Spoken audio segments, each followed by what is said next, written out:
Good morning and welcome back to the Planet Doug podcast, aka Morning Coffee with Doug. It's a podcast for Thursday, January 16th, 2025. I'm in the Malahayati Hotel, still here in Tanjung Balai, Sumatra. And a lot of things going on, a lot of technical things. So I'm going to be talking a lot about some technical stuff to do with Patreon in particular. And then I hope to segue into pop culture, maybe one quick YouTube story. Because as I talked about in my previous podcast, or as I mentioned in passing, I already talked about a whole bunch of TV shows and movies, but the entire time I didn't get any audio because I was using the Rode Wireless Go microphone and the battery died and I never noticed. So I just kept talking and talking and talking for something like 2 hours. And I don't know, it never occurred to me to check the battery levels for a variety of reasons. Anyway,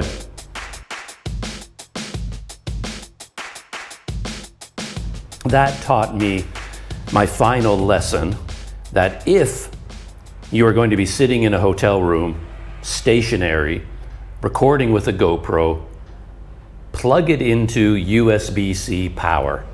Don't use batteries. Because why would you use batteries? I don't need them because I'm stationary. I can just plug it into the wall. Because if you're using batteries, of course, I'm not going to get through this entire session on one battery. So at one point, the battery is going to die.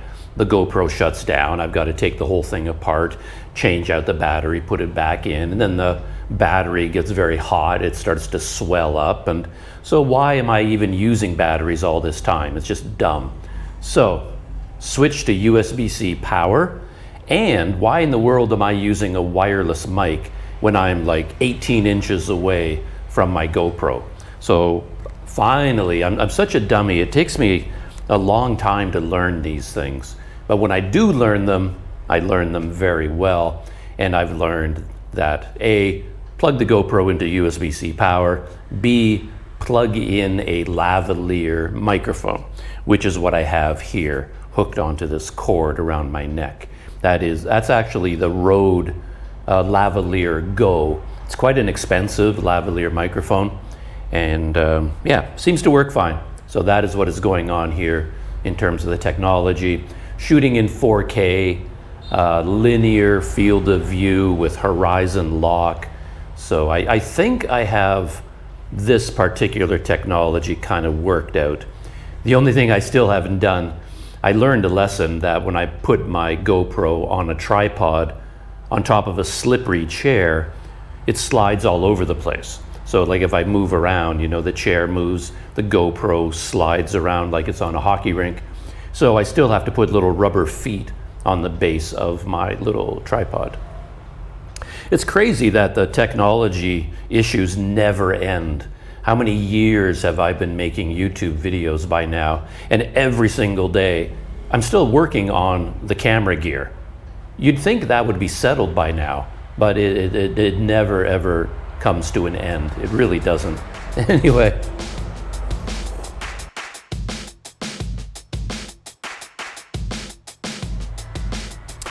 The other technology issue that's been going on lately is to do with money, which is always an issue in my life. And I wrote about this on Patreon. I wrote a short article about how I tried to pay the hotel here using PayPal. And I talked about all the details of that adventure in that Patreon story. But to sum it up quickly, I didn't have any cash. I ran out of money. And I had money in my PayPal account. So I thought, maybe I can pay them using PayPal. And I went down to the front desk and I asked them, what do you guys think? Do you accept PayPal? And I honestly expected the answer to be no, because a lot of things are banned in Indonesia. Most people think of China when they think of websites and everything being banned, but other countries do it quite a bit as well. And here in Indonesia, for example, Reddit is banned. You can't use Reddit. I mean, you could use a VPN, but I've never gotten a VPN, so I never use Reddit when I'm in Indonesia. The whole issue of bringing in smartphones, you have to register them with customs, and then they get blocked and banned, and you got that whole problem. And I just assumed PayPal would be banned as well. It just seemed like something that Indonesia would ban. But here at the hotel, they said, no, we accept PayPal. And they pointed to a piece of paper on the desk that had a name, the name of a bank, and a bank account number. And they said, just send the money here. So I checked with them. And then the next day, I went back down. I was going in and out of the hotel all the time, of course, and I wanted to double check. So I went to a more senior staff member and asked her, confirm, so you guys take PayPal. When I have to pay for my room next, I can do it through PayPal to this bank account. And they went, yeah, no problem, absolutely, you can do it. That we do it all the time. Okay, cool. So then the day finally came where I'm supposed to pay, so I went down to the front desk and I had PayPal all set up and ready to go. And I thought it'd be really easy. PayPal, bank account number, amount of money. But of course that's just a dream. It's never that easy, because the first thing that came up in PayPal was that they needed a whole form filled out. So I didn't need just the name of the bank and the account number. I needed all of the personal details of whoever opened that bank account. So I need the person's name, I need their address, I need their phone number, I need their email address. All of that had to be filled out in PayPal. And I was like, oh, for Pete's sake, I didn't know I had to do that. And of course, on their little piece of paper, they don't give that. They have a name there. They had one initial and a name, and then the bank account number, and that's all they had. So now I'm turning to these poor hotel staff who are already they're at the limit of their ability just dealing with a foreigner using Google Translate, because they don't speak English at all and I don't speak Indonesian. So we're communicating all the time using Google Translate, and that works well for simple things. But now I'm talking to them and I'm trying to explain, whoever is I can get the address of the hotel, phone number of the hotel, but is that what PayPal is asking for? I don't know. Maybe they're asking for the address of the bank or the phone number of the bank. It doesn't specify. Or they're asking for the address and phone number of the person who opened that bank account. Like, PayPal doesn't tell you what address they're asking for. So anyway, I just took a guess and I thought it has to be the account holder, right? That would make the most sense. But now I have to talk to the hotel staff and say, listen, I need, whoever opened this bank account, whatever details are on record at the bank, I need the exact name and address and phone number, because PayPal tells me they have to match perfectly. That when I send the money, they're gonna look at the address and it's gonna have to match. So I'm gonna be entering initial name, but maybe on the bank account, they wrote it out in full, like a different name in Indonesian, including all of the honorific titles and everything. I don't know. So, it was just such a hassle. But eventually I just worked through all of this, and I put in the name that they had on the piece of paper, and then I just put in the name and address of the hotel, because that was the only information I had access to. And I thought, well, let's just give this a try. So then I went through the whole thing. All the hotel staff are standing around in a semicircle, kind of waiting, and they're all staring at their phones, like waiting for the money to appear magically or something. I don't know what they were expecting. And so it took a long time, and I was starting to feel bad and a bit stressed out that I was making them stand there waiting for so long. And I finally finished out the whole PayPal thing, and I hit send, and then of course instantly it was blocked for security reasons. It looked like they were trying to send it, but then it was like, oh, this transaction needs to be reviewed. It's been flagged by our security team, and we have to investigate this to make sure that there's no fraud, whatever. So now it was like, how long is this gonna take? And now I have to explain it to all the hotel staff that, okay, I sent the money but look, there's a block, a security block, and I don't know what's going to happen. So now they started asking me questions like, well, how did you send the money? What are you using? And then I was puzzled, and I was like, well, what do you mean? For the last 3 days, we've been doing nothing but talking about PayPal. I showed you PayPal. On Google Translate too, I wrote out PayPal many, many times. They said the words PayPal. We were talking about PayPal, and I'm sending it by PayPal. And now they're saying, well, how are you sending the money? And I said, well, PayPal. And now they were saying, well, what's that? We've never heard of PayPal. They thought I was doing a bank transfer in Indonesia, which is the normal way, I guess, for people to do things, from their Indonesian bank to this Indonesian bank. And I guess if you do that, all you need is name, account number, it goes. So for 3 days, I thought we were talking about PayPal, but they didn't pick up on that. So my question is, what did they think we were talking about all this time? Like, I work so hard to communicate, and yet the communication was still a total failure, complete failure. So yeah, that's just the way life is when you're overseas and you don't know what's going on, particularly when you fold in the modern world of apps and money transfers and accounts and passwords and security. It just goes on and on and on. Anyway, I left it with them that, okay, we're just gonna have to wait for a little while, that the transaction has been blocked for security reasons, and then maybe it will happen later. So about an hour later, I'm checking again, still blocked, but it looked like it was going to go through eventually. Like, the block didn't say we stopped and canceled this transaction. It just said this transaction is being reviewed. And I thought, okay, it sounds relatively promising. And then 2 hours later, the money went through. It was fine. The transfer took place. And assuming I entered the correct bank account number, everything should be good. Like, maybe I wrote the name wrong, maybe I wrote the address wrong, maybe all of that was a mismatch, but security let it go, and then hopefully it went into the right bank account. So I was like, oh, everything's done, everything's cool. So I was happy about that, and I thought, oh, okay, I'll do that in the future. It's just a lot easier. I don't have to talk to anybody to do it. There is a fee involved, which was a bit annoying, because I thought it went from PayPal to bank.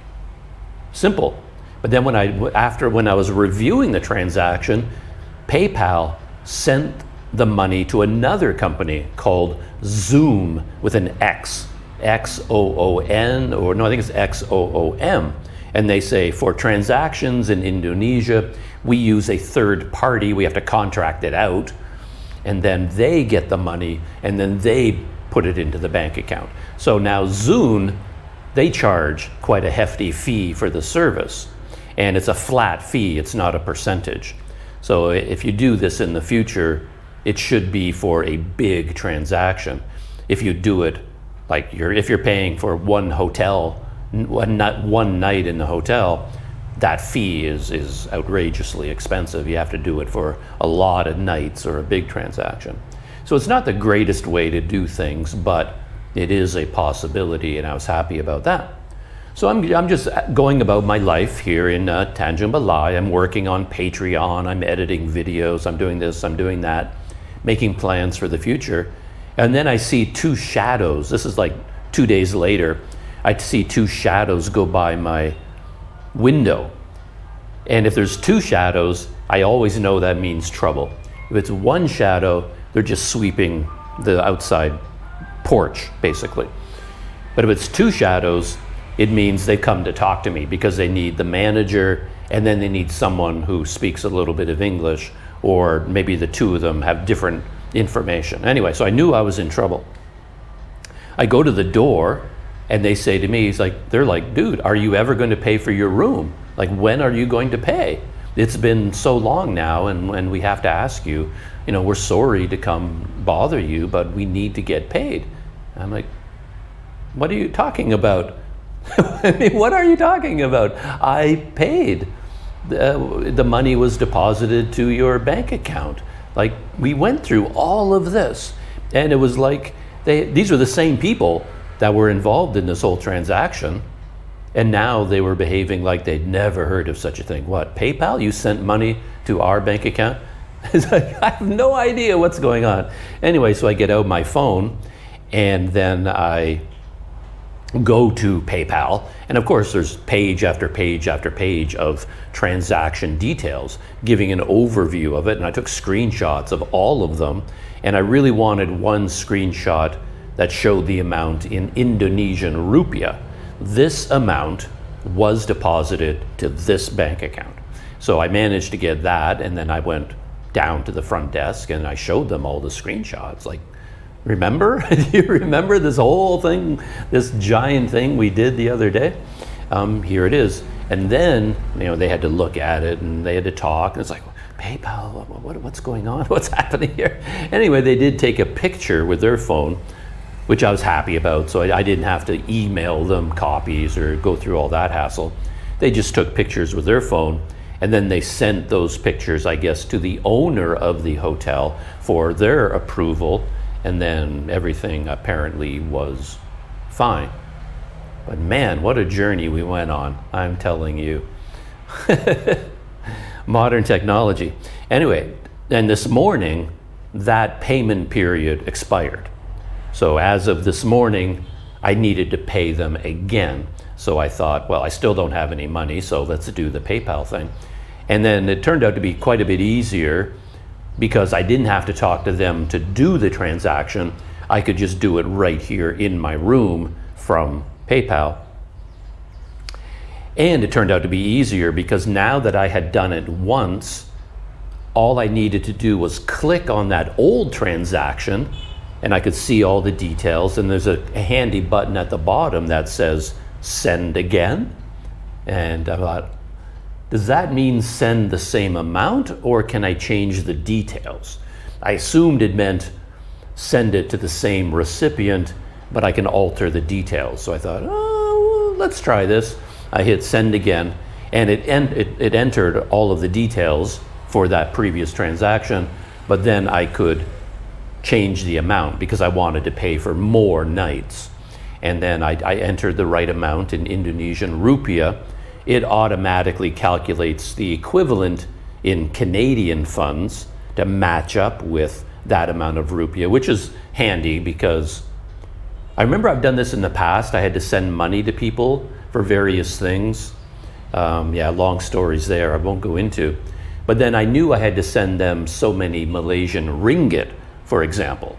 But I jumped through all these hoops where I tried to figure out, well, what is the Canadian equivalent of that amount of Malaysian ringgit? So I was going in that direction. I was calculating.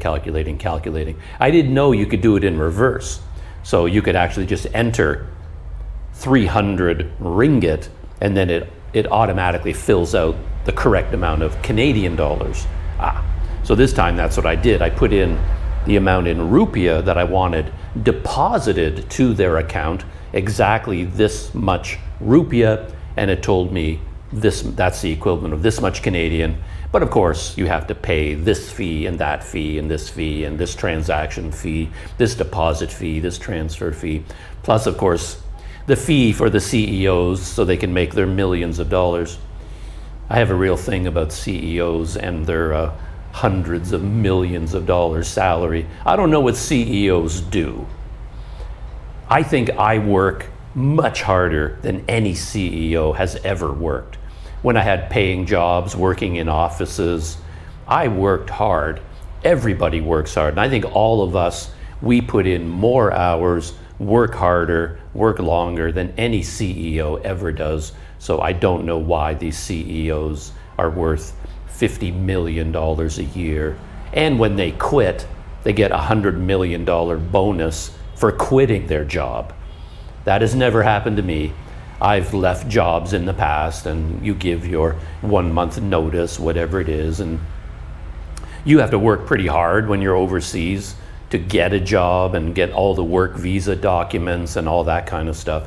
And then when you leave a job, oh my goodness, it's complicated. You've got to go to immigration, you've got to do this, you've got to get, and you have to do all this work yourself. Nobody's doing it for you, all on your own time. And then you end up paying a lot of money just to quit your job. So I don't know why CEOs get $100 million as a bonus when they quit. Anyway, I do not like that. Anyway, all the fees I had to pay, and I was like, I'm not happy about that, but I sent it anyway. As I said, I don't have the money right now in cash to give them, so I don't have a choice but to do it this way. But then this time I got a different message, which really confused me. Because what I'm doing in my mind is sending the money from my PayPal account to a bank account. Simple. But now I said send, and then I got a window that said, well, where would you like the money to come from? Like, how would you like to pay? And I thought, well, why are you asking me? I'm paying from PayPal. But it said, you have a choice. Your bank account that's linked to PayPal, or your credit card that's linked to PayPal. And then it tells you, if you use your credit card, well, now you're gonna have to pay more credit card fees. But I went back because I thought, well, where's the option to pay from PayPal? Isn't that what I'm doing? I didn't understand this at all. But I could not find, there was no method of doing that. So I went through the regular process and I said, hit send, and it said bank account or credit card. And I went, bank account, I guess. You know, there's a little bit of money, not much, but there's a little bit of money in that bank account. And, but I don't know what that means. Does it mean the money went from PayPal to my Canadian bank account, from my Canadian bank account to the Indonesian bank account? Or did the money come from my Canadian bank account and was sent directly, but somehow PayPal was acting as a go-between? And I'm like, well, then why am I using PayPal? Why don't I just send it? Well, obviously, that would be like a wire transfer. And that would be, I've done that in the past, and that's very complicated and takes 2 weeks and all that kind of stuff. So I don't think I can send money directly from my bank account to another bank account. That would be an old-fashioned wire transfer, and I don't want to do that. So my only option is PayPal. But why is there it's not even a triangle, it's a square or a dodecahedron, because it goes from PayPal to Zoom with an X to my Canadian bank account to the Indonesian bank account. It's very, very complicated. But apparently it worked. There was a slight delay. There was no security block this time. And it just said, it's going to take a few minutes. And I just waited, and it went through. And then I took some screen grabs, went down to the front desk. I told them what I did. And I paid for more days. So I tried to specify clearly this time, okay, I did it again, and here's the screen. You can see exactly how many Indonesian rupiah, how many nights. Are we cool? And then they took a picture of it and sent it to the owner of the hotel, I guess. And but I'm pretty sure later this afternoon, 2 shadows are going to come knock on my door, or they're going to come tomorrow and they're going to knock on my door and be like, are you going to pay for the room? Why haven't you? That is my life. That goes on all day long, everywhere, everything I try to do. But that was the story with paying with PayPal.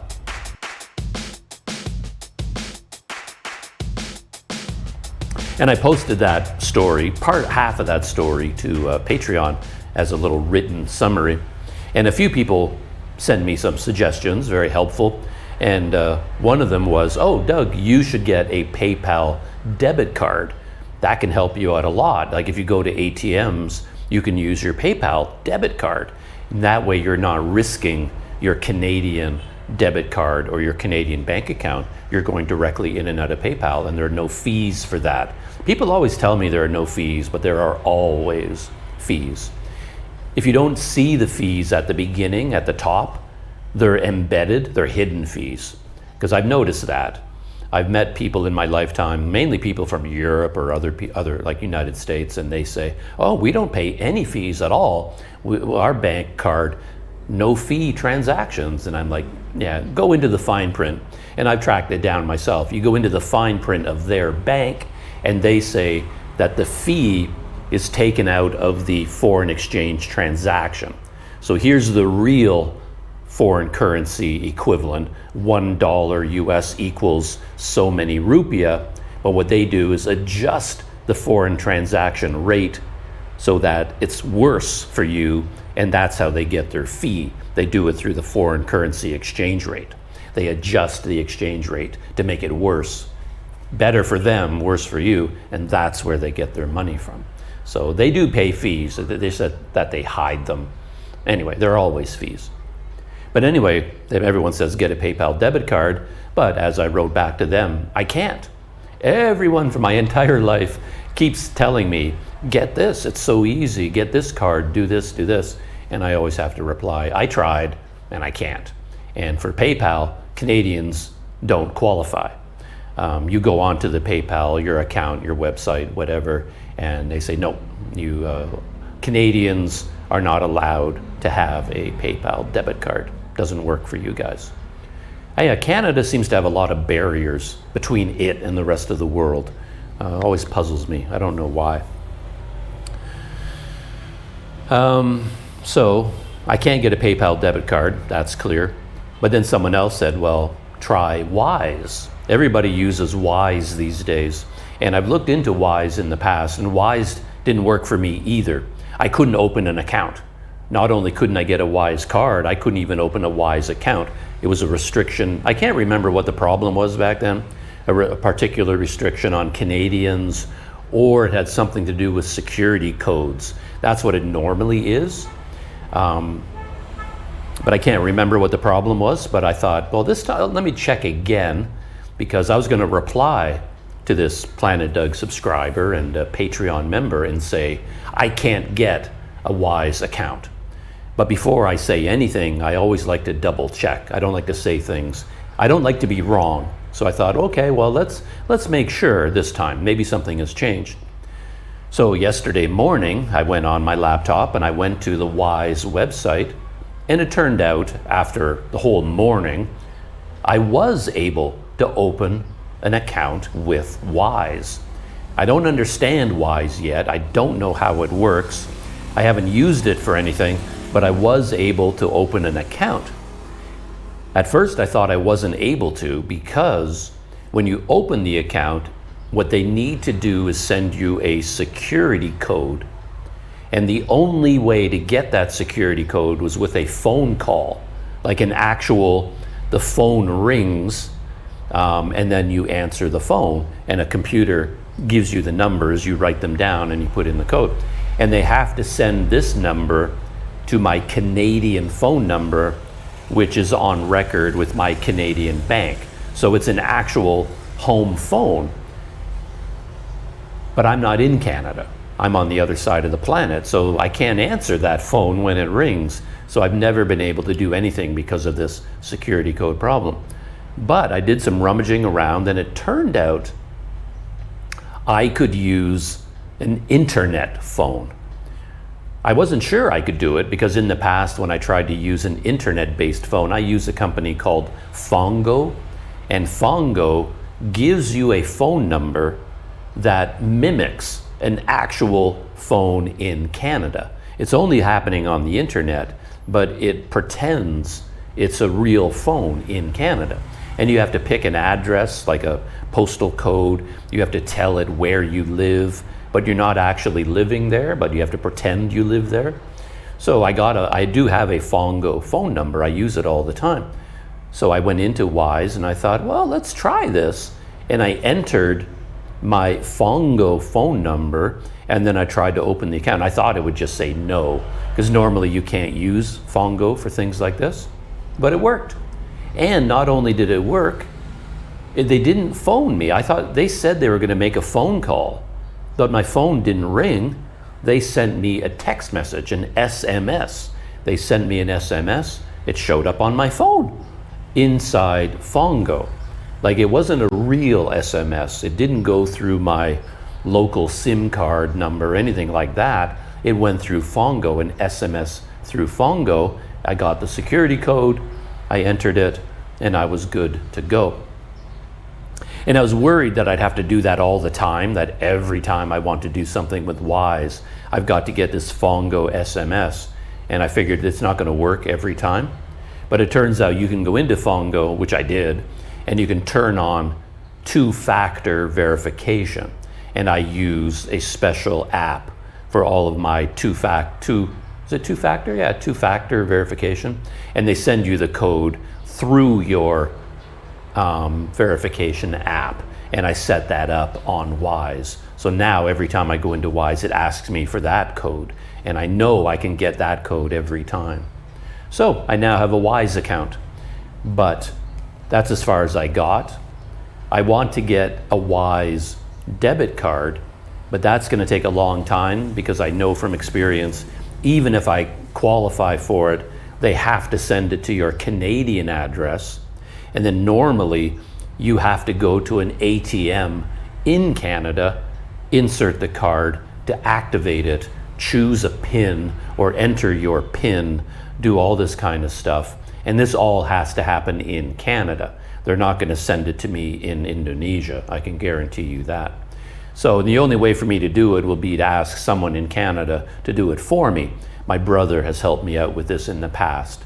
And the card gets mailed to a home address in Canada. He goes and picks it up when it arrives, and then he has to go to the ATM. I have to be on the phone with him and give him all the information, and he puts it in and does the PIN and all that stuff. And then he has to put it in the mail and send it to me somewhere, whatever country I'm in around the world. So it is not easy in the least for me to do these things.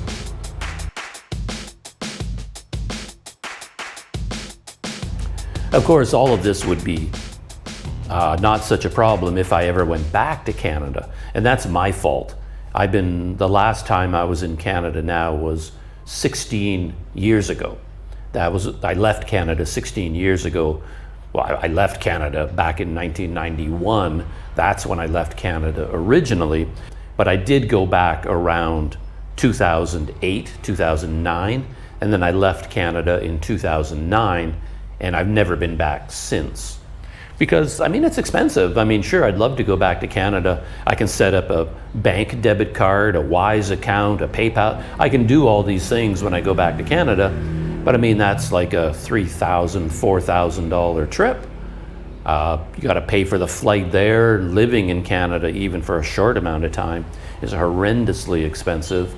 And then a flight back. And I mean, I would enjoy a trip back to Canada. I'd love to go back to Canada right now. I'm way overdue for a visit, but $3,000, $4,000 later, I mean, that's a lot.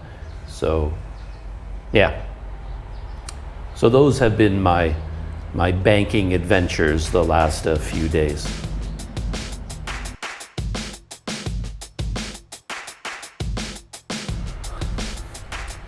Patreon stories. Boy, I have a whole bunch of those. The most recent big adventure was a problem with, or a perceived problem with the layout. Because as the Patreon creator, I can go into my Patreon account. Actually, if you go to the Planet Doug's Learning Curve channel, I have another channel where I post like technology tutorials, where if I'm learning something, I record myself as I'm learning it, and then I make a video about it, and I put it onto the Learning Curve. And so anyway, there's a very long video there, maybe almost 2 hours long, that goes deep into Patreon, showing how it works behind the scenes, like the actual technology, where as a Patreon creator, when I'm making Patreon posts and organizing collections and doing all this stuff in the background, I show it all in that video. But anyway, when you go into Patreon, I'm looking at the creator view. So I see it as the creator, but of course I want to see what it looks like from somebody else, someone who visits my Patreon. And there are like several categories of visitors. There are the public. These are people who just go to my Patreon, but they're not members of Planet Doug Patreon. So what does it look like to them? There are free members, like people who just join the Planet Doug Patreon, but they haven't gone to live on one of my planets. So what does it look like to those people? And then you have people who join the forest planet or the city planet, one of the tiers. What does it look like to them? And then on the Patreon, when I'm working on it, I can switch from one view to the other. So I've got the creator view, then I look at the member view. So I'm looking at it, okay, that's what it looks like to a member. But then I went to look at other Patreons. Like if you go to the Patreon from Patty Doyle, from Mark Travels, from everybody, every other Patreon that I went to look at, they have a beautiful layout. They have a home page. And on the home page, they have at the very top a huge thumbnail for their latest post. And then underneath it, there's 3 more smaller thumbnails that are like popular posts, then latest posts, then trending posts, and it's all beautifully laid out. So when I go to their Patreons, that's what I see as a member. But why don't I get that? So I went to the Planet Doug Patreon and I went to the member view. What do the members see? And none of that exists. All there is one long feed of posts. Just post, post, post, post, post in a long line. There's no layout. And in fact, everybody else has 2 items on the menu. There's a top menu and there's a home item and then a posts item. You got to stick with me here. There's 2 separate items, home page, post page. On the Planet Doug Patreon, all I have is the home button, but when you click on the home button, all you see are the posts. So my Patreon was completely different from everybody else's, and everybody else's looked 100 times better than mine. So I was like, oh, for Pete's sake, of course. Right? We're talking about Planet Doug. Everything goes wrong on Planet Doug. Nothing ever works. So I thought, okay, there's a problem here, and I don't understand what the problem is. I was testing and testing and testing and testing. I contacted friends of mine who are members of the Planet Doug Patreon, and I said, hey, do you mind going to the Planet Doug Patreon, take a screenshot, like what do you see? And this is another problem because as the creator, I can never see it from the point of view of a Patreon member. I can't ever do that. It's weird. Anyway, then I asked my friends and they sent me screenshots and they too, all they saw was one button, the home button, but in the home button, all you see are the posts. They couldn't see the fancy layout for the home page either. So I thought, okay, it's not just me, it's other people too. So I thought, okay, and I tried to fix it. I tried and tried, I did. Like, what can you do? Like within Patreon, there's no option to customize the homepage. You can't go into the menu, you can't change the menu. Nobody makes any choices about these layouts. They're all done automatically. So I was stuck.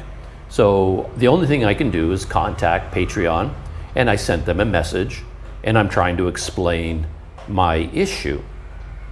But that's really hard to do. Like, using words to describe a technical problem is very difficult to do. It's very hard for the other person to understand what you're saying. So I just assumed this would be a disaster. It wouldn't work at all. But I thought, well, I'll give it a try.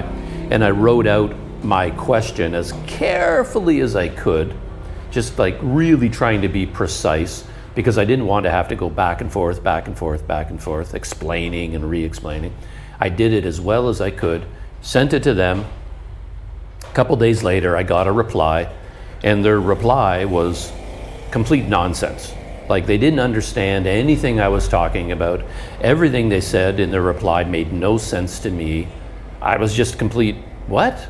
Like we were talking about completely different things, like just ships in the night going by each other, because I sent them screenshots to illustrate, like this is what my Patreon looks like, my menu. This is everybody else's menu. They have 2 items, homepage and posts, but I only have one. I want the fancy homepage layout and I want the post layout, but why does everyone else have this? I don't. And then they wrote back to me and said, well, when we opened those Patreons, we had to translate them. And I'm like, why would you have to translate them? They're all in English. Mine is in English. All the other ones are in English. And they said, no, we had to translate them from the original language. So we think the problem is that when you translate them, all that's happening is it changes the word from home to posts. So we hope this solved your problem. Thank you very much. I'm like, it's like, oh man, me and the world, right? It's like, you did not read my question. I don't know what you're talking about. This has got nothing to do with language. Because I don't know why they had to translate it, because they probably went to a different Patreon, not the one that I sent them, because it's an English language Patreon. So it was like, I don't know what you're talking about. And even if it was in a different language, that's got nothing to do with anything. Like, I didn't say that my menu uses a different word, like them telling me, oh, from that language, home means posts, but it's the same thing, so don't worry about it. It's like, no, they have 2 separate buttons, home and posts. I've only got one, home. Why do they have 2 and I only have 1? And how come they have the fancy layout and I don't? So I was like, okay, what do I do here? Anyway, I wrote back, I can reply to these things, and I went as politely as I could. I didn't, I just said, oh, I think we are talking about 2 different things. I don't know about the whole language issue. It doesn't make any sense to me. This is an English Patreon. Mine is in English. They're both in English. They're all in English. The problem is, and then I restated, and then I took a whole bunch more screenshots showing I went to five different Patreons. They all had the fancy layout. I took screenshots of every one, and then I took a screenshot of my layout. There's the difference. Like, can you see? They have those. I don't have any of those. I don't have that layout. Why don't I have that layout? And then they wrote back to me, and they basically said something else that made no sense at all. And they said, well, you have latest posts and you have recent posts, so I hope we helped you out. So I just gave up on them. I haven't replied back. I just said, okay, you guys are not going to be of any help at all. We're talking about different things. I don't know what you're looking at. I look at mine. I don't have latest posts. I don't have recent posts. I don't have anything that you're talking about. And you didn't explain why they have that fancy layout and I don't. You guys are not paying attention to what I'm saying. I guess they get a lot of support requests, and they're very nice in their emails, and they're all very personal, and they seem to want to help me out a lot. But it's just hard to communicate about technology in words. You've got to be sitting like with the person. They get on their computer, you get on yours. And I'm thinking one problem is, I think they kept looking on phones. Like they went to the Patreon app on a phone, and then I'm on a computer. Because as a creator, I have to do all these things on a laptop. I'm not working on a phone. The phone can't do any of these things. So I think that's part of the issue. But anyway, I gave up on them, and then I started investigating myself. And then I came up with a clever technique to dive into this a bit more carefully. So what I realized is that my Planet Doug Patreon, I created it with an email address. It's all based on an email address. That's your identity. So I thought, what I can do is I can log out of Planet Doug and then create a second Patreon account, a brand new one as a brand new person with a different email address. Like it's not I'm not a creator, I'm just a member. I'm not Planet, like nothing to do with Planet Doug. This is just a brand new person, brand new email account, brand new Patreon. And I was able to do it. So that was fine. And then as this new Patreon, I joined Planet Doug. So I joined my own Patreon as a different identity. And then I was able to visit my Planet Doug Patreon as a member, and boom, I got the fancy layout. It was there. And I had home page and post page.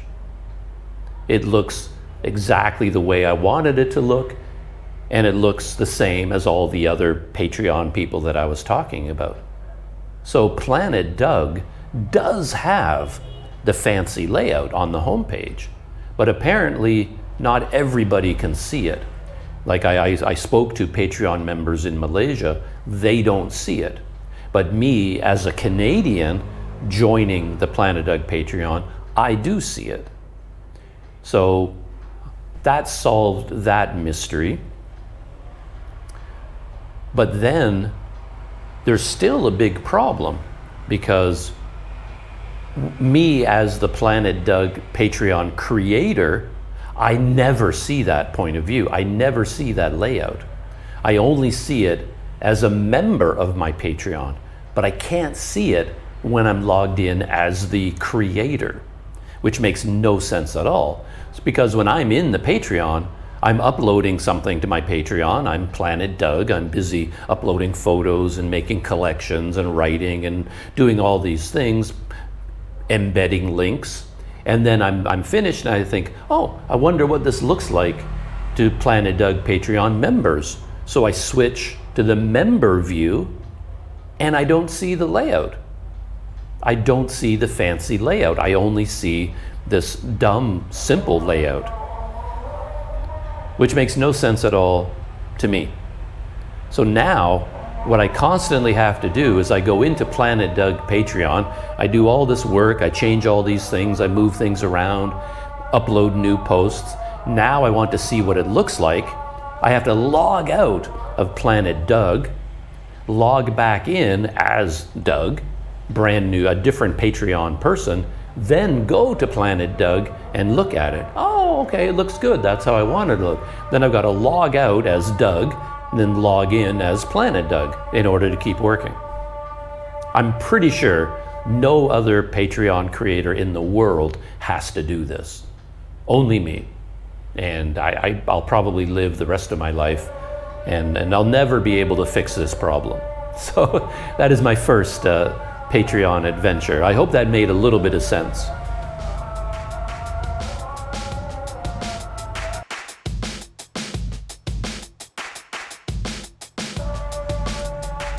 The other big Patreon adventure was a much more positive one. So far as I can tell, nothing has gone wrong exactly, and I've learned a lot. And this has to do with the Patreon shop. And in the shop, you can sell things. And I'm doing this more than I expected because like I had this idea to go back into my old journals. Like I lived in a few different countries. I lived in Taiwan, for example, for almost a decade. And I went on a lot of trips around Taiwan. And I took pictures and I wrote in my journal. And I have all of that, well, not all of it, but I have a lot of that content in archives online.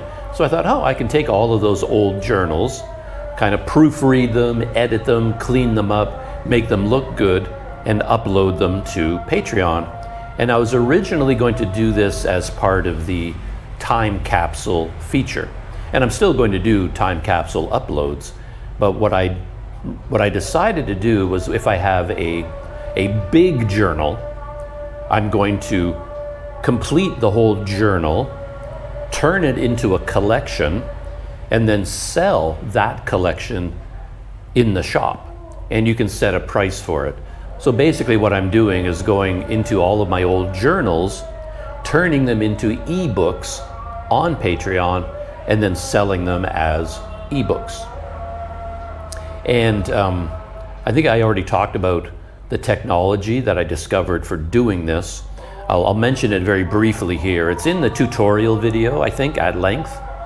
So if you want to go watch the Planet Doug's Learning Curve Patreon tutorial, depending, go there, or go into Patreon, and you should be able to find that video, depending on your tier, I guess, who has access to it right now.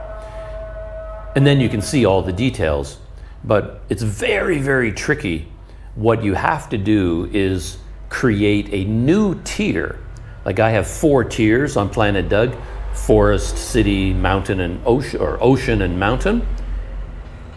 I had to create a 5th tier, and you publish that tier, then you quickly unpublish it.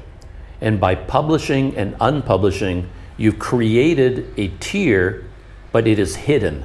Nobody can join that tier. It's basically, the tier exists, but it's hidden and it's locked. Nobody can join it. So when you create a collection and you put all the posts in the collection, you assign those posts to the hidden tier. And that means nobody has access to them unless they buy the collection. And I figured that all out. That was like a week and a half ago. Man, what a journey that was. I had to ask Patreon for help with that one, and they actually did help me. They understood my question, and they gave me a really good answer. But man, it's basically a hack. It's not actually part of the system. It's not in the menu system at all. It's a complete hack. It's like a workaround, because it's the only way you can do it. So I figured that out. And then just this morning, I was working on a brand new journal. I went to this beautiful, beautiful mountain area in Taiwan. The town there is called Pingxi. And I think in Taiwan, of course, they use all kinds of different systems for spelling things out. But I think on Google Maps, it's Pingxi. And the X makes a sh sound, so Pingxi. But back in those days in my journal, I was writing it as SHI. They also spell it that way, so Pingxi. But Pingxi is way up in the mountains. It's in a valley, gorgeous, gorgeous valley, just outside of Taipei. And it's an old coal mining region. And there was a train track built all through that valley, going to all the mines, all the coal mines. And then the train tracks still exist today. All the mines, for the most part, they're all shut down. And all the old mining towns, they've been turned into beautiful tourist towns. So they have an old street, they have all kinds of homestays, boutique hotels, museums about the coal mines. It's just a gorgeous, gorgeous area, coffee shops, fancy restaurants, crafts centers, all kinds of things. So one weekend I spent so much time in that valley. There's so many different towns up there, beautiful temples everywhere. I really miss that. I miss that lifestyle, I really do. I had a scooter back then. I loved that scooter so much. And then if the weather is nice, I hop on the scooter, like on the weekend, because I was working. I was an office drone back then, working much harder than any CEO has ever worked. And then every weekend I would hop on the scooter and just zoom off into the countryside of Taiwan. So many places to go, so many amazing, beautiful places. So I'd hop on the scooter, and on this particular weekend I rode up to Pingxi, and I found a place to stay there, and I spent the weekend in Pingxi. And I took a bunch of pictures, had a bunch of experiences, and I wrote a journal, only 3 journal entries. And I was going to put that in the time capsule. And the time capsule would be open to all Planet Doug Patreon members. You wouldn't have to pay for it. But by the time I finished working on it, I'd made it quite elaborate. I'll explain how in a minute. And I spent a long time. Like it was originally, of course, way back at the beginning when I wrote the journal, it took hours to write the journal. I archived it. I've saved it all these years. I pay for online storage for all these archives. And now I'm putting it on Patreon as an ebook, adding photos, on. And it takes hours. Like I'm not even done yet, but it takes hours to make even this small ebook. So I thought, well, why don't, just for fun, let's put a price on it. And the way it works with Patreon, if you make a collection and you sell the collection, the minimum price is $3. So you can't go lower than $3. And I'm still learning how this works. I'm doing it more as an experiment. This is not a big journal. 3 posts, 7,000 words, 107 pictures. So it's not a huge thing. Some of my other journals are bigger than a book. I mean, they're like 300 pages long, 500 pages long. So they're actual books, the equivalent of buying a book at a bookstore. This one is a bit shorter, but I thought, well, let's make it $3 because that's the minimum. So I said, okay, if you want to read my journal, get the entertainment of learning about Pingxi, of learning about my experience in Pingxi, the writing that I did, and you learn about Pingxi, like say you're going to go to Taiwan on your own trip and you're looking for interesting places to go, well, you can buy my journal. Eventually I'll probably have 50 journals from Taiwan loaded to, you could say, oh, I want to go to this village, this town. Chances are I have a journal about that place and you can buy it for $3 and get some value from it. So yeah, that's what I'm doing right now. A little bit as an experiment because it does take a huge amount of time. And I don't know, I'm in Sumatra still and I have the opportunity to go out and have new experiences today if I wanted to. Do I really want to spend the entire day reliving old experiences that I already had? This was back in 2010 when I went to Pingxi. So it's a little bit of a balancing act. But you can do it in your downtime. That's what I'm telling myself, that during the day, I can go out into Sumatra, go out into, if I have to go back to Malaysia soon, I can go out, explore Malaysia during the day, and then at night in my downtime, I can just pop up an old journal and edit it and post them as books. Just sort of do that in the background. But anyway,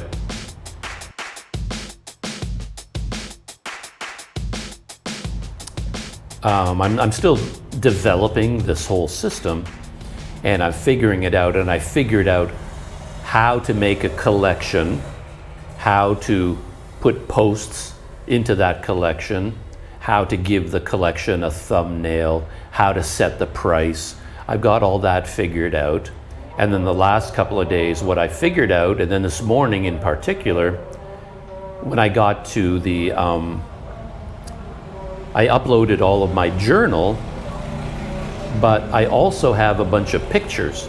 So from Pingxi, I have 107 pictures. I also store them online. I have an archive at a website called SmugMug. And what I realized is I can, in SmugMug, create a brand new Planet Doug gallery from Pingxi, put all my Pingxi photos into it. I can embed that gallery as a link into Patreon, and it shows up as a slideshow. So I did that, and I made that part of the Pingxi collection, and I have a link to the gallery, so you can look at all the pictures as a slideshow, or you can click on the link that takes you to SmugMug, and you can see the whole gallery, and just click on all the pictures you want to look at. And then what I did is I went into Google Maps, and I took screenshots. I took 6 screenshots of Google Maps. So the first one is the journey from Taipei by scooter to Pingxi. So I took a Google Maps screenshot of that, satellite view and regular view, so there's 2 of them. And then I zeroed in on the valley with all the coal mines, with all the train tracks and everything. Google Maps, satellite view, regular view of that, 2 of them. And then I zoomed all the way in on the village of Pingxi itself, and I took a picture on Google Maps, satellite view and regular view. So I have 6 Google Maps embedded in the photo gallery post. So whoever buys the Pingxi collection, they get all the journal entry, they can see all the pictures, and they can see all the Google Maps. They can say, oh, where is Pingxi? Oh, there's Taipei, there's Pingxi. Oh, okay, what does Pingxi look like? Oh, there's a map, you know. So I think I'm giving pretty good value for $3.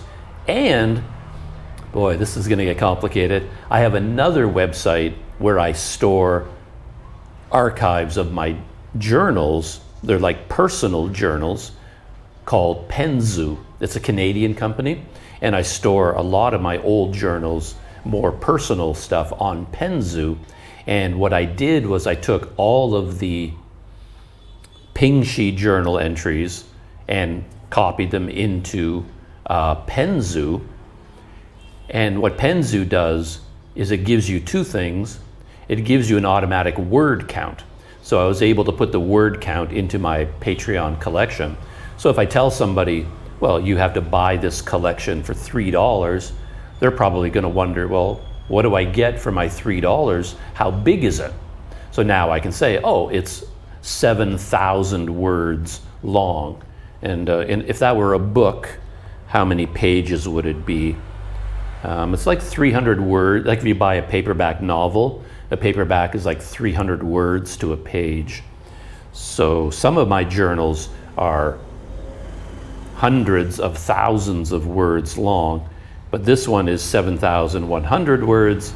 Divide that by 300. So it's about 24 pages long. So Penzu gives me a word count automatically, and I thought, there's no way this is going to work. It sounded too good to be true. Okay, I thought, there's going to be a technological problem.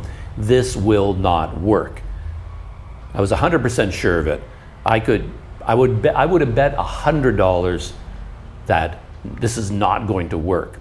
But Penzu lets you create my Pingxi journal, then download it as a PDF. And once I have that PDF, I can upload it to Patreon. And I thought, I've never done that before. This is brand new technology. And I said, no way. Not a chance.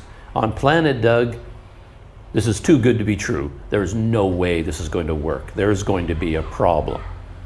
But I downloaded the PDF. Instantly, I got it. And then it looked beautiful. Double click on it, it opens up as a PDF. The entire journal is there. So like on Patreon, it's 3 different posts. So you'd have to click on one on Patreon, read it, close it, open the next one, read it, close it. You can only do this on Patreon. But the beauty of the PDF, of course, is you can download it.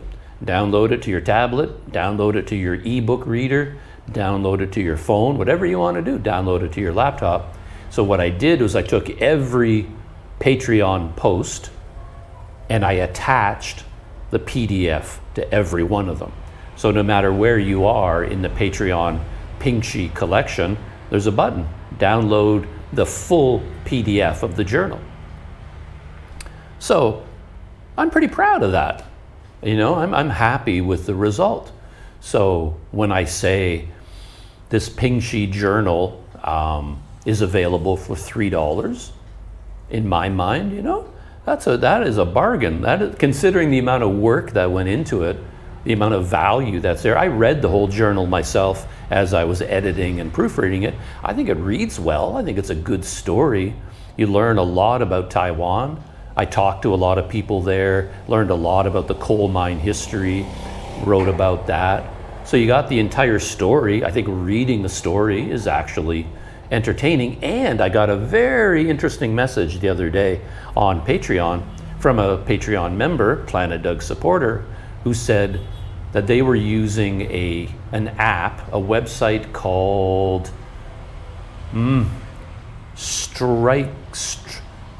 starts with STR, strikingly.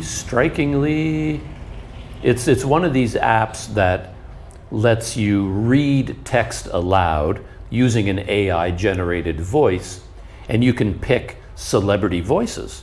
So she was going to my Patreon stories, and then she was copying and pasting my Patreon story into this website, and then she would have the computer read it aloud using Mr. Beast. So it's actually the voice of Mr. Beast reading my story on Patreon.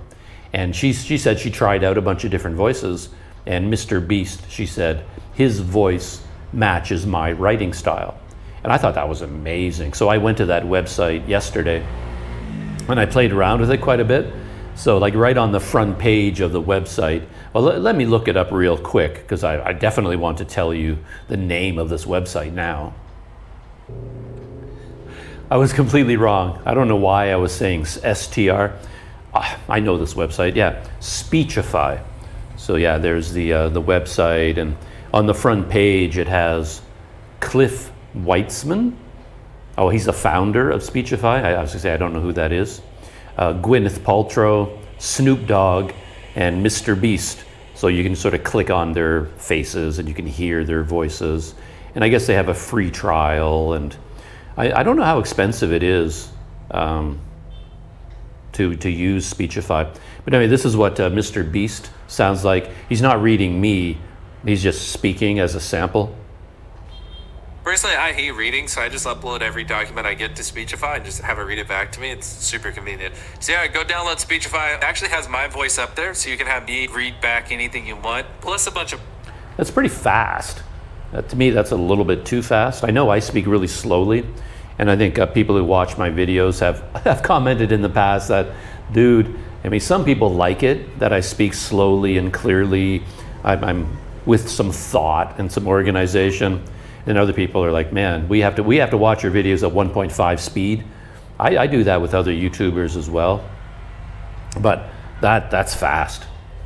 Personally, I hate reading, so I just upload every document I get to Speechify and just have it read it back. Anyway, maybe you can slow it down a bit in the app, but I did joke with my Patreon supporter, like, did you try out Snoop Dogg? Like, how do I sound? Like, if Snoop Dogg is reading from my journal, what does he sound like? Here's a Snoop Dogg. What up, though? It's Big Snoop D-O-double-G, and I'm an English voice from the United States. Okay, what about Gwyneth Paltrow? Welcome to Speechify. Speechify can read to you in the highest quality digital voices available anywhere. Yeah, it definitely sounds like her, but that sounded a bit machine generated to me, a little bit computerish. Mr. Beast, he sounded natural, and this is the founder of Speechify. Hi, my name is Cliff Weitzman. I'm the founder of Speechify. I made Speechify to help me with my dyslexia and ADHD. Sounds a little bit computer generated, a little bit fast, but sounds pretty good. I mean, to me, it's amazing that we can do this now, because I remember when the first text to voice sort of apps and things came out, they were like really computerized.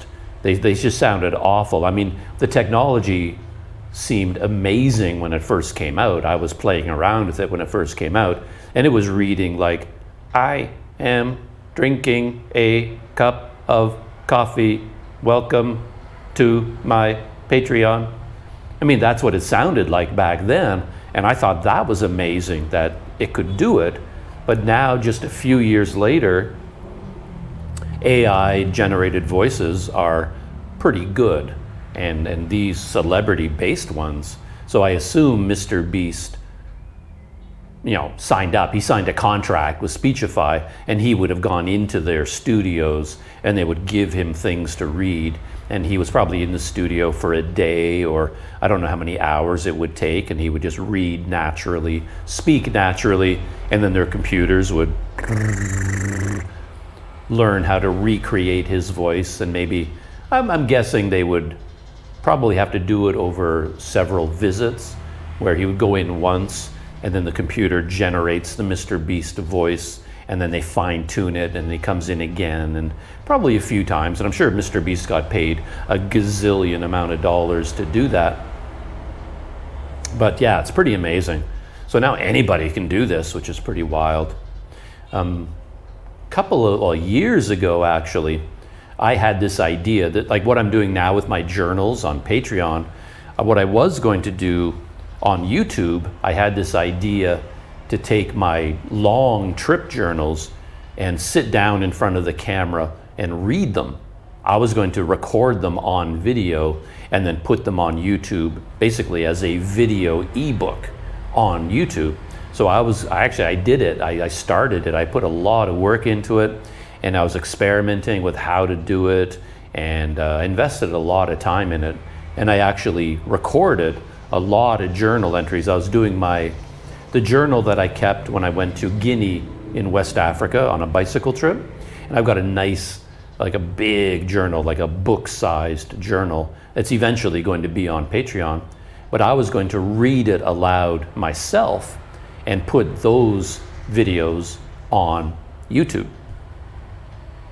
Just for anybody to, I was going to group them together as an ebook and as a playlist, and anybody could click on the playlist and just listen to me reading aloud my journal. And then I didn't have enough time to finish it. It took so much time to do. And I got busy with other things, and I went back to it over and over because I really wanted to do it. And I told myself, well, I'll do one journal entry a week, and after 1 year, I'll get 50 of them, one per week, and I'll eventually get it done. But I just never found enough time. It took too much time. Now I'm kind of glad I didn't do it, because all you need to do is take, if my journal is on Patreon, the text, Control A, copy the whole thing, throw it into Speechify, and Mr. Beast will read it to you. So if I did all that work reading my own journals aloud, it would have been a giant waste of time. I mean, I think people would rather hear my voice, because I know what I'm talking about when I read the Guinea journal. I would have the right inflection, telling the story. I know what's exciting, what's boring, what's sad, what's happy. I would tell the story naturally, and there's no guarantee that this computer voice will be able to tell the story in the same way.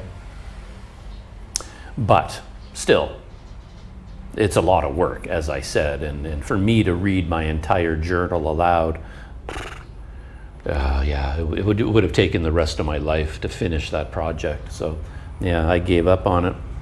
So before I went off on this tangent, what was I talking about? Yeah, I was talking about the journal. Oh, I think I was talking about the PDF.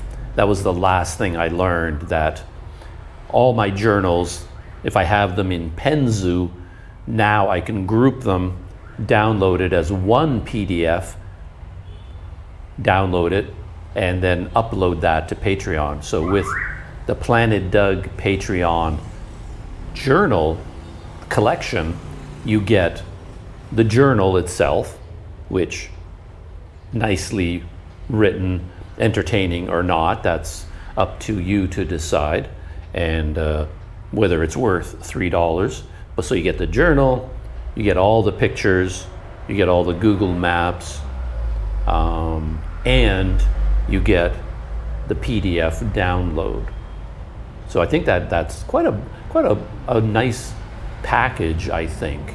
I really like that. Yeah, I really do. So that's what I've been working on lately.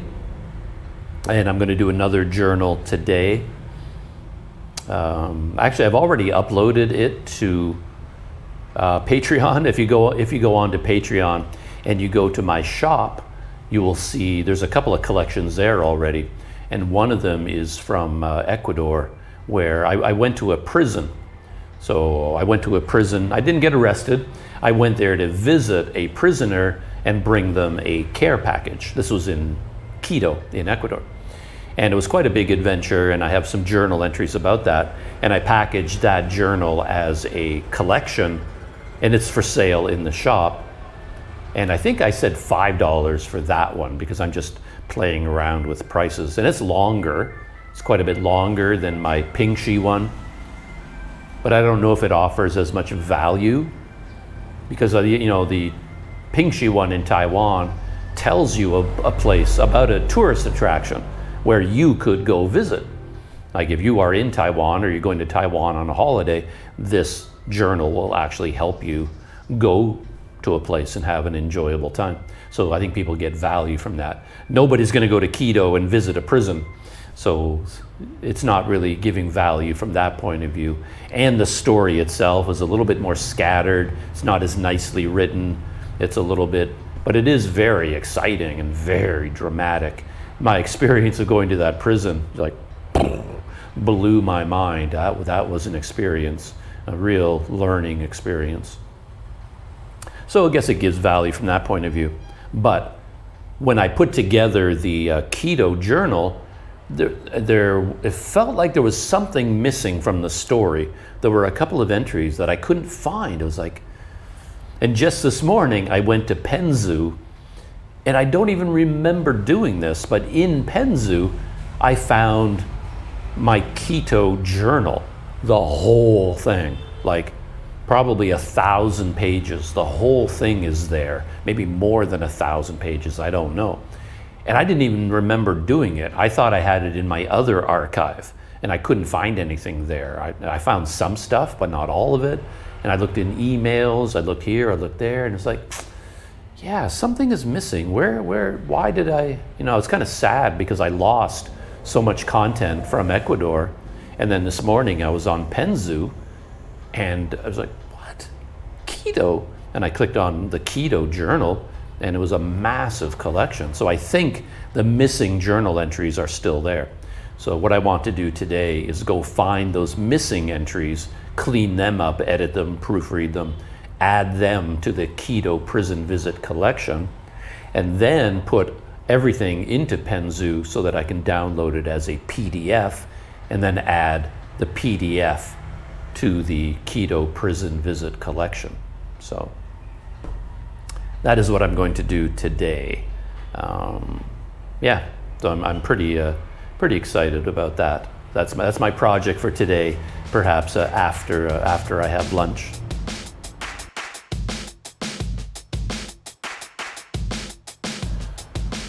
I only have one YouTube story today. There is a new video from Itchy Boots. In the last video, she crossed from Iran into Iraq. She had that whole problem where her carnet de passage had the wrong stamp in it. Like when she entered Iran, they gave her an exit stamp instead of an enter stamp. So when she tried to leave the country, they wouldn't let her leave. And because, yeah, I know, me and clickbait, perhaps I'm being like way too sensitive in this case, but still, in the first video, the video title from Itchy Boots was, "They won't let me leave Iran." And the idea was, well, they saw a problem in her paperwork, that the video ended where they looked at her carnet de passage and they said, "Oh, you have the wrong stamp." And that's where the video stopped, kind of like a cliffhanger. And then she didn't know what was going to happen next.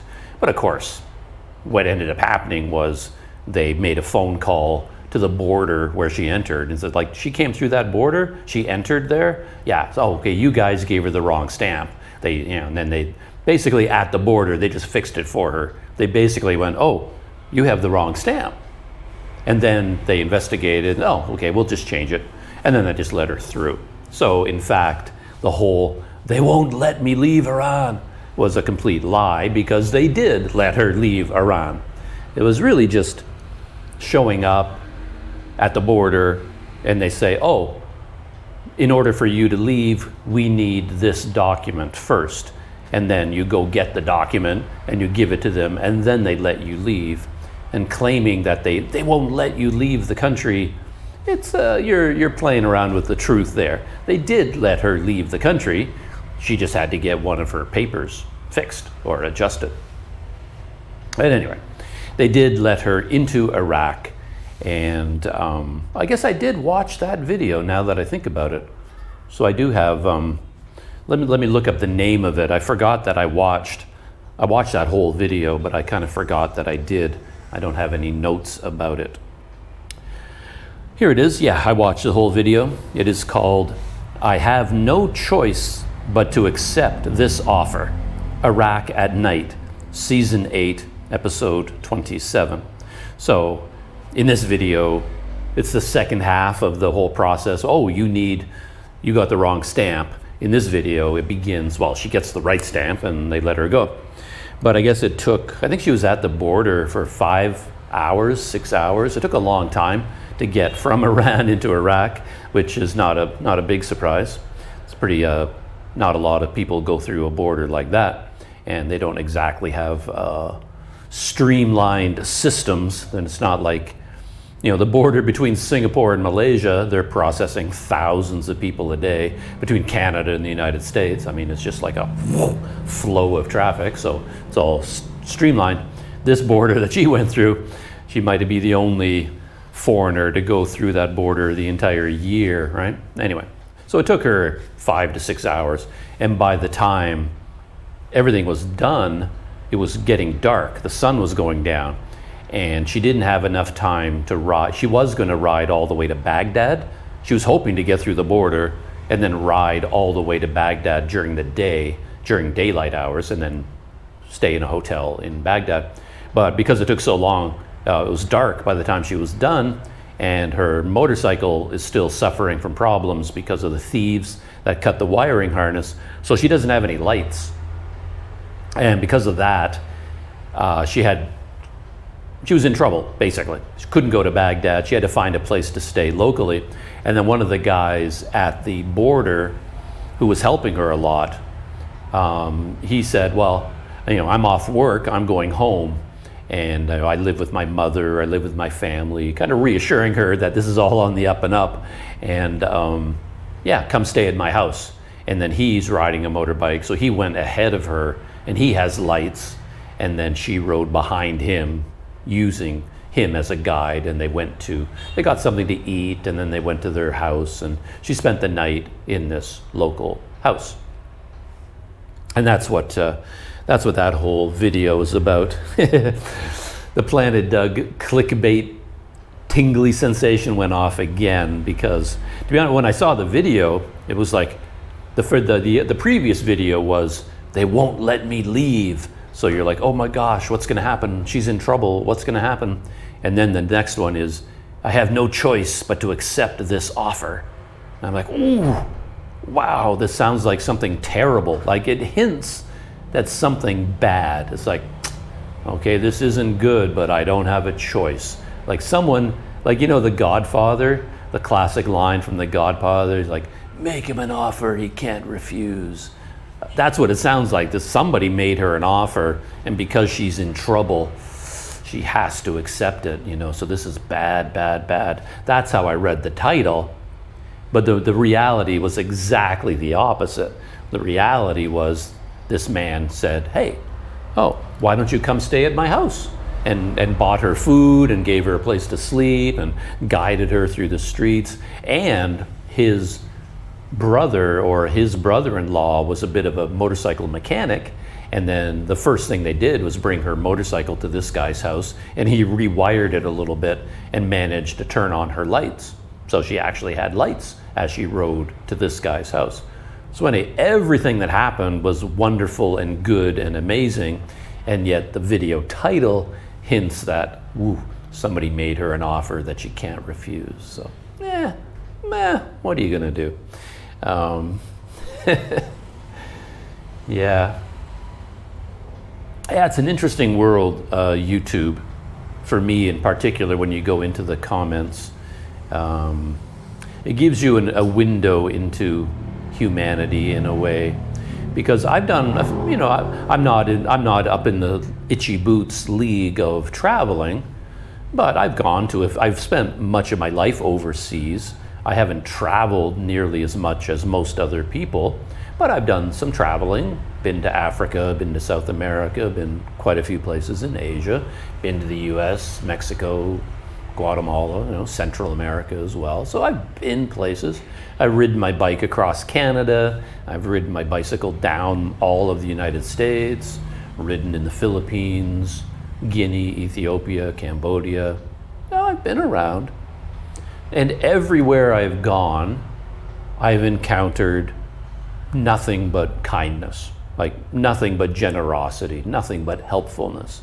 So my view of the world comes from my experience as a traveler. You run into problems with bureaucracies, with immigration departments, airlines, airports, police, military. Obviously, you're going to run into those issues.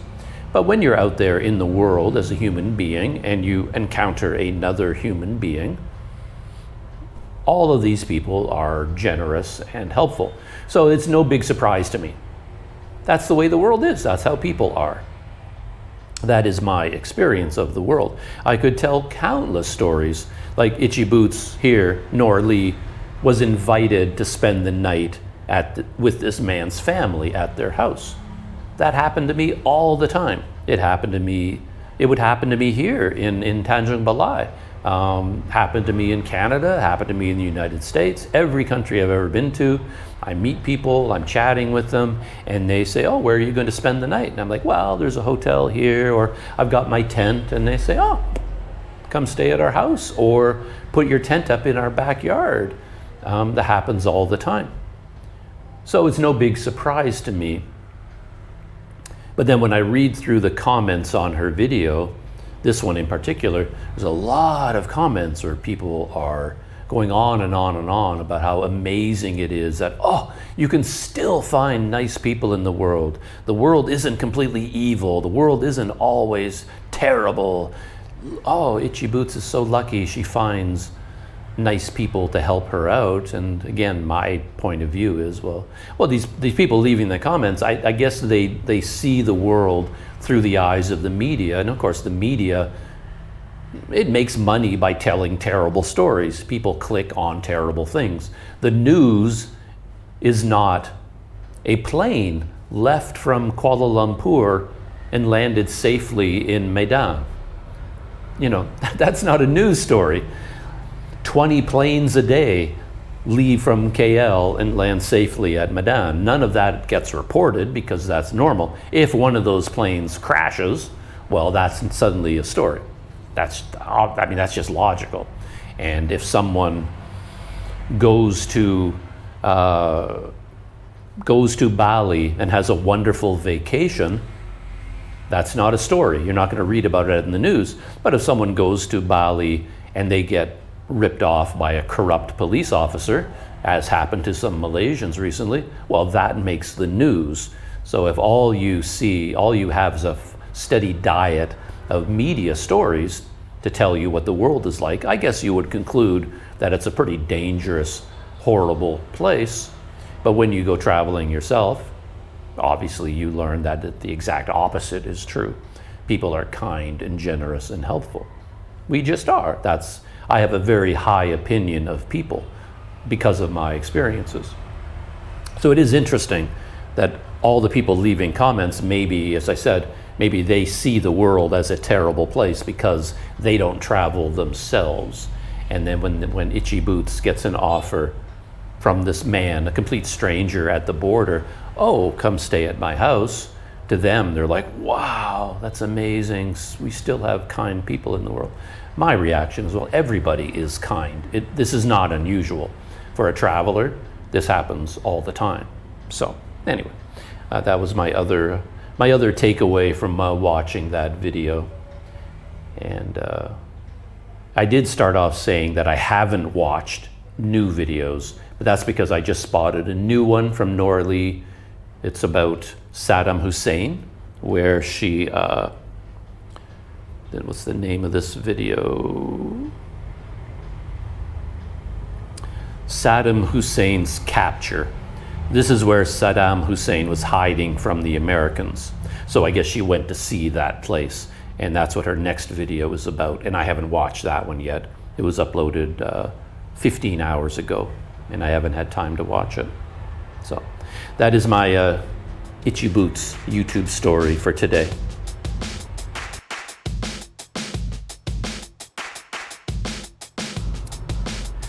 My other YouTube story is about the YouTube channel Moto. That is Eric, the Canadian, who has set off to ride his motorcycle around the world. It's kind of an interesting journey because in his mind, his journey is from Prudhoe Bay in Alaska, which is the most northerly point of the Americas, and then he wants to ride all the way to the most southerly point in New Zealand. So that is the journey, starting point, end point. But of course, his journey actually started from his house. He got on his motorcycle and he left from Abbotsford, British Columbia, which is part of the Vancouver area. So in fact, for all of his videos up until now, 25 videos, I guess, 25 videos all about getting the motorcycle ready and then riding all the way from Vancouver to Prudhoe Bay in Alaska. I mean, that's a huge journey for anyone on the planet. And yet in his mind, his journey hasn't even started yet. His journey doesn't even begin until he leaves from Prudhoe Bay. But anyway, he has now been to Prudhoe Bay and now he's turned around. He actually jumped into the ocean there. There's like a tour bus where you have to pay to get on this tour bus, which takes you to the most northerly point. I guess there's so much industry up there, like oil refineries, things like that, that are very security conscious. You're not allowed to go anywhere near there. So he couldn't take his motorcycle to the Arctic Ocean because he's not allowed to ride through the refineries and the oil stations and the pipeline, all of that. So he signed up for a tour, got onto a tour bus, and the tour bus took a whole bunch of people to the Arctic Ocean. And then Eric, he stripped down to his shorts and then went into the water and then came back out again. And a little bit of a tangent here because I would say in my entire life, all the decades that I've been alive, I haven't really learned that many things. If I had to list everything I've learned in life, I could probably list on one hand. I haven't sat down to make an actual list. But if I were a grandfather and all my grandkids were sitting around me like, Grandpa, teach us your lessons about life, I would say, okay, I have learned 5 things in my life, and I would go through them. One thing I've learned, one lesson I've learned, that I've learned it over and over, is that you don't understand anything until you've done it yourself. That is Doug's lesson number 1 from my life. Because when I was growing up, I used to think that logic and intelligence was a substitute for anything, for any experience. And intelligence, logic, intelligence, and imagination, that you can, with the human brain, you don't actually have to experience anything to understand it. You can, with the power of your brain, put yourself in that position and you know what it would be like. My lesson that I learned in life is absolutely not. You have to do it to understand it, for everything, absolutely everything. So it's one lesson I've learned. So in his case, he went to the Arctic Ocean and then he went into the water, and I can't remember exactly what he said about the temperature of the water, but that water is cold. And a human being who has never been in ice water, they might think they know what it's like, because you can turn on the tap, right? Turn on cold water, and then you run your hand, run the water over your arm, or you go into the shower and you turn on cold water and let the cold water hit you. And it's like, oh, it's so cold, it's so cold. So you think you know what cold water feels like. But I'm here to tell you, you don't. Unless you have done it yourself, you don't know what it feels like. I thought I did, but then a long time ago, decades ago, I was living in British Columbia. I was living in this little shack in the woods, didn't have anything, there was no electricity, nothing like that, and there was no bathroom. So I did my bathing in a river. I had to leave this little shack and go down this trail down to a very, very fast flowing river. and that's where I would do my bathing. And this river came right out of the Rocky Mountains. It's basically created by ice and snow, like melting glaciers and snowpack melting is what's feeding this river. So we're talking about cold water. And so I would go there to go bathing, and it was quite dangerous, to be honest, because it was a fast flowing river full of rocks, and if you got swept out into the current, you could be in serious trouble. But there's a place you could figure out with a little bit of a beach, a little bit of some rock sheltering there, and that's where you would quickly go into the water and then soap up and then dunk your head and get out again. So I did that routinely.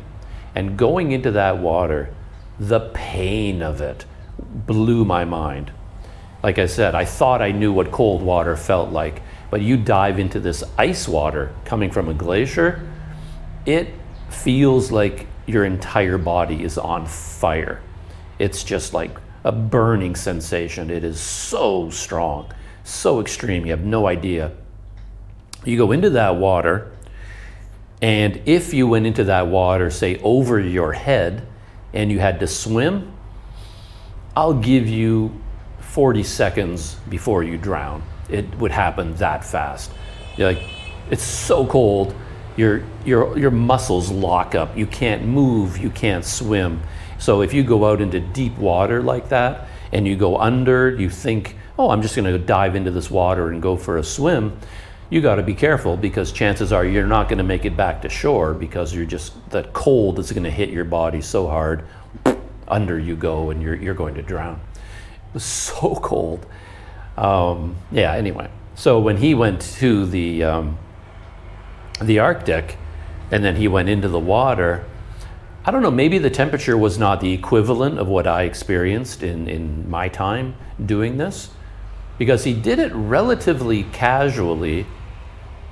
But at the same time, I wanted him to make it more dramatic, because he went out into the water, and I thought it would be a big moment.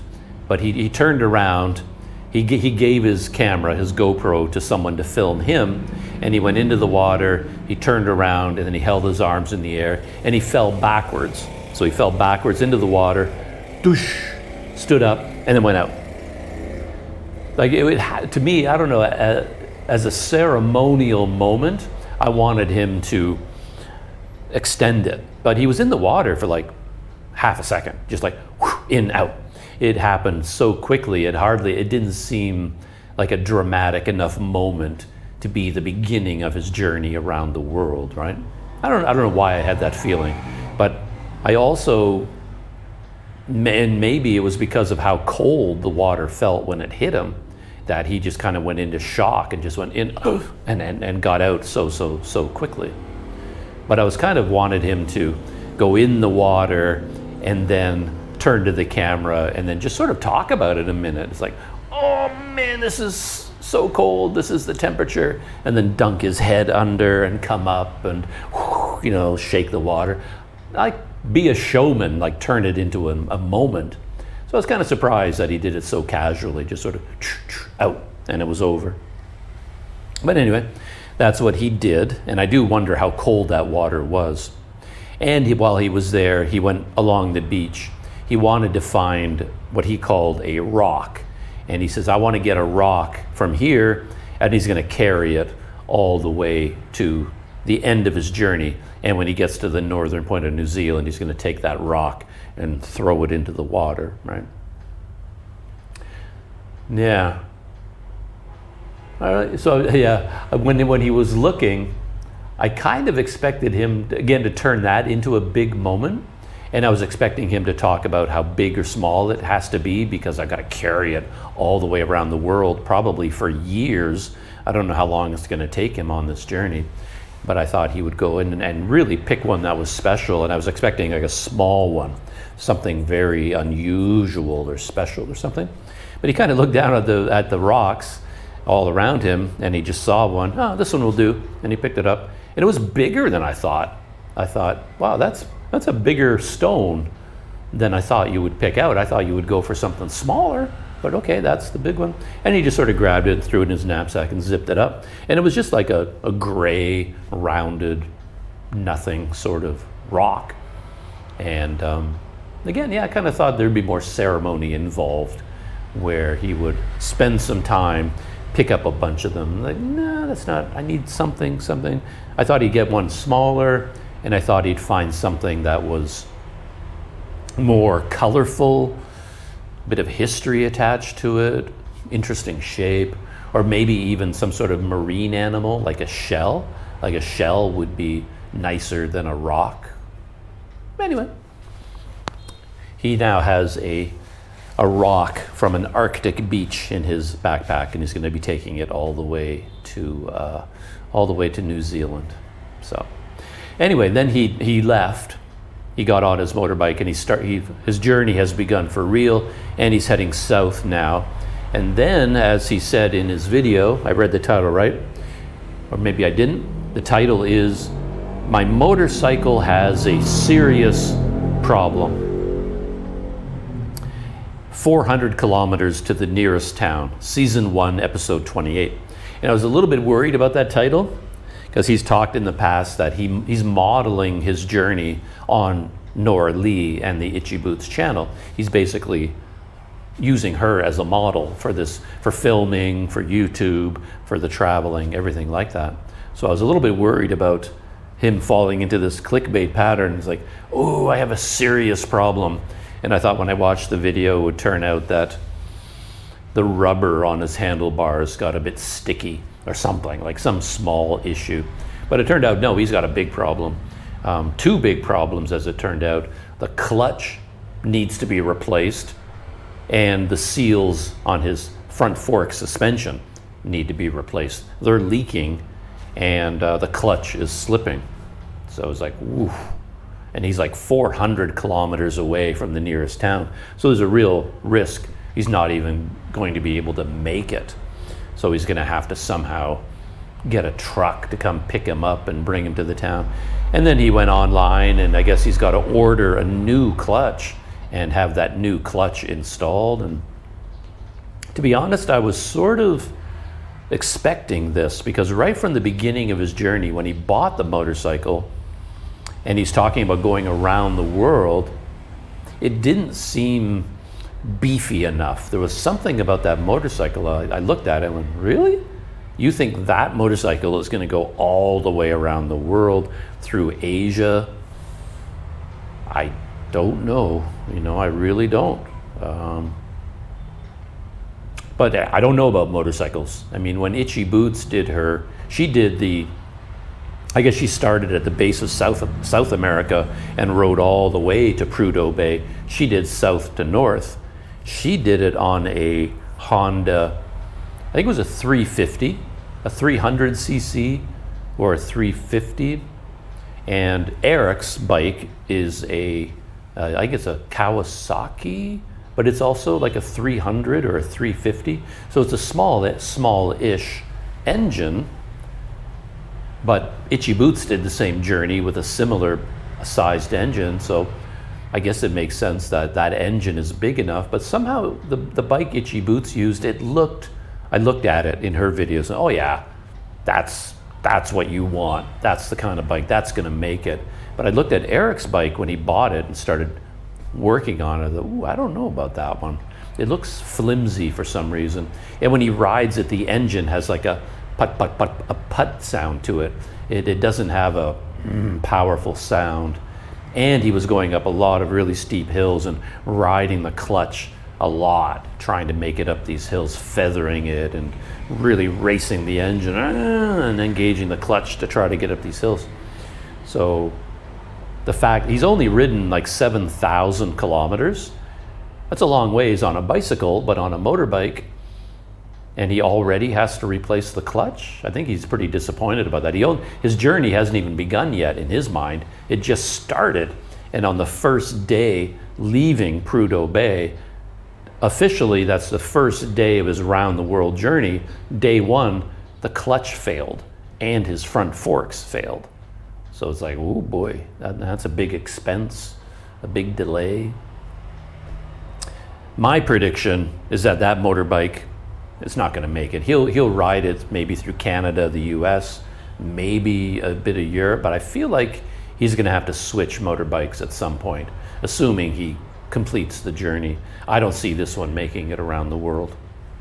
But that is Moto on his way around the world.